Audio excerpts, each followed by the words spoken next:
这次选举遇到最大的困难是什么？没钱没资源，两党夹杀被打压。最喜欢什么样的选民？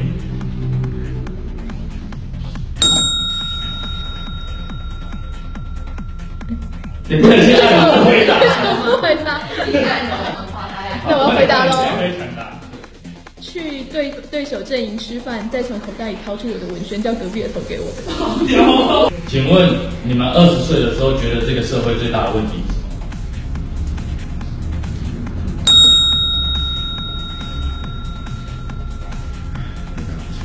那你看有屁！国民党永远倒不了，很困扰。20岁的时候是这样。如果没选上的话，你们要怎么继续为台湾社会努力？一直都在为台湾社会努力，就继续回去做原本一直在做的事。如果真的选上的话，第一件事是做什么？又要想一下。好玩的吗？想谢谢支持的乡亲呢。大家都说绿色盟的候选人不会选上，我给你们干嘛？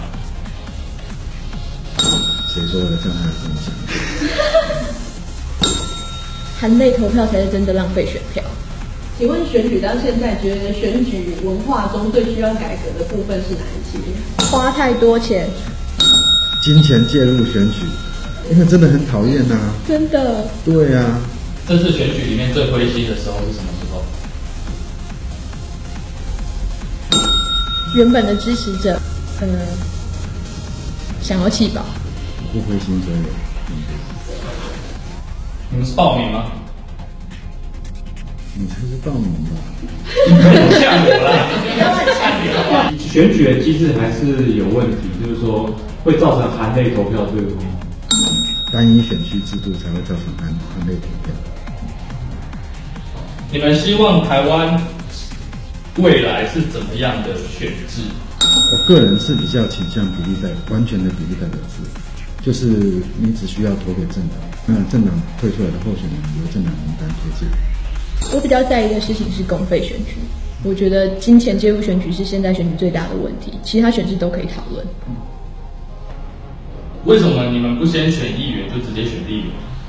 因为立委不是当的比较久的议员，立委有立委的要求，立委要能审法案，要能审预算，要有全国的高度。会打得很好。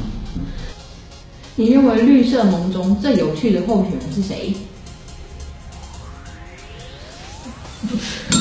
陈尚志。为什么？他超有梗的啊！有没有什么偶像？我个人是很反对有偶像这件事情。我也是。那每一个人都是特殊的，每一个人都不是完美的，每一个人都生活在不一样的时代里面，所以他会有各式各样不同的反应跟表现的，或好或坏，或我们值得敬仰，或觉得不好，但是那是一个人的人生，太严肃。觉得自己的优点是什么？各式各样的政策，很快的吸收，把学界的知识转化成可以执行的政策。请问您认为对方的优点是什么？